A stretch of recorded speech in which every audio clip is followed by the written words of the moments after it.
திண்டுக்கல் பேகம்பூரில் வக்பு சட்ட திருத்த மசோதாவை கண்டித்து அகில இந்திய மஜ்லிஸ் கட்சி சார்பில் கண்டன பொதுக்கூட்டம் நடைபெற்றது.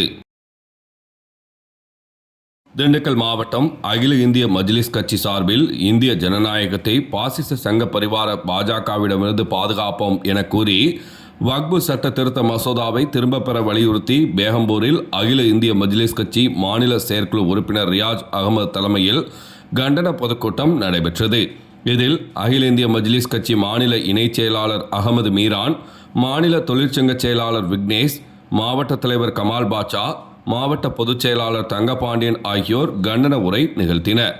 தமிழ் புலிகள் கட்சி மாநில அமைப்பு துணைச் செயலாளர் போஸ் மரிய திவாகர், எஸ்டிபிஐ கட்சியின் சார்பில் ஃபவுசூர் ரஹ்மான், தமிழ்நாடு முஸ்லிம் முன்னேற்றக் கழக மாநில செயற்குழு உறுப்பினர் நசீபுர் ரஹ்மான், திராவிடர் கழகம் தலைமை கழக அமைப்பாளர் வீரபாண்டியன் ஆகியோர் சிறப்பு கண்டன உரை நிகழ்த்தினர்.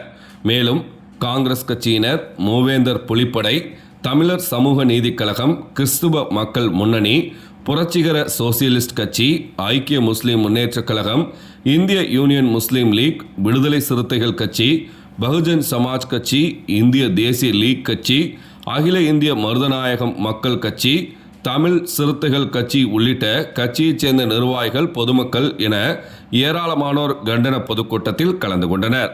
சனிக்கிழமை காலை 7 மணி அளவில் கிடைக்கப்பெற்ற தகவல். போன்ற கொடிய சட்டங்கள் இதற்கு எதிராக நம்ம போராடிக்கிட்டு இருக்கோம். அப்ப இந்த கண்டன ஆர்ப்பாட்டத்தின் மூலியமாக, கண்டன பொதுக்கூட்டத்தின் வாயிலாக நாம் என்ன தெரிந்து கொள்ள வேண்டும் என்றால், இந்திய தேசத்தில் RSS சங்க பரிவார கூட்டம் இந்திய தேசத்தில் இருக்கக்கூடிய முஸ்லிம்களை அழித்தொழிப்பதற்காக திட்டமிட்டு தெளிவாக செயல்பட்டுக் கொண்டிருக்கின்றார்கள்.